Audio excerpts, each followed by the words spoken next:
মাঘী পূর্ণিমার পুণ্যতিথিতে মালদহের মানিকচকের গঙ্গায় পুণ্য লাভের আশায় হাজার হাজার ভক্ত দিল ডুব। রবিবার মাঘী পূর্ণিমা দিনটিতে মালদার মানিকচক গঙ্গাঘাটে ঢল নামল ভক্তদের, জমে উঠল মেলা। পুণ্য স্নান ও মেলা সুষ্ঠুভাবে সম্পন্ন করতে নজরে এলো জোর প্রশাসনিক তৎপরতা। যে কোনো অপ্রীতিকর ঘটনা এড়াতে উপস্থিত রয়েছে মানিকচক থানার পুলিশ বাহিনী।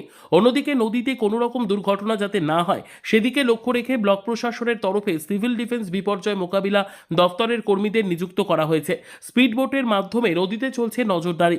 নদী সংলগ্ন এলাকা জুড়ে বসেছে মেলাও। বিভিন্ন প্রান্তের দোকানদাররা নিজেদের সামগ্রীর পসরা সাজিয়ে বসে রয়েছেন।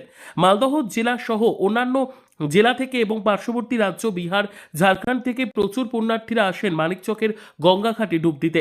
কেউ আত্মীয় পরিজন তো আবার কেউ বন্ধু বান্ধবের সাথে পুণ্যস্নানের জন্য এসেছেন। নদীতে পুণ্যস্নানের পর পূজার্চনা ও নদী পাড়ে খাওয়া দাওয়া সারেন আগত পুণ্যার্থীরা। পুলিশ প্রশাসনের জোরদার নজরদারির পাশাপাশি মানিকচক স্বাস্থ্য দপ্তরের তরফে প্রাথমিক চিকিৎসার ব্যবস্থা করা হয়েছে।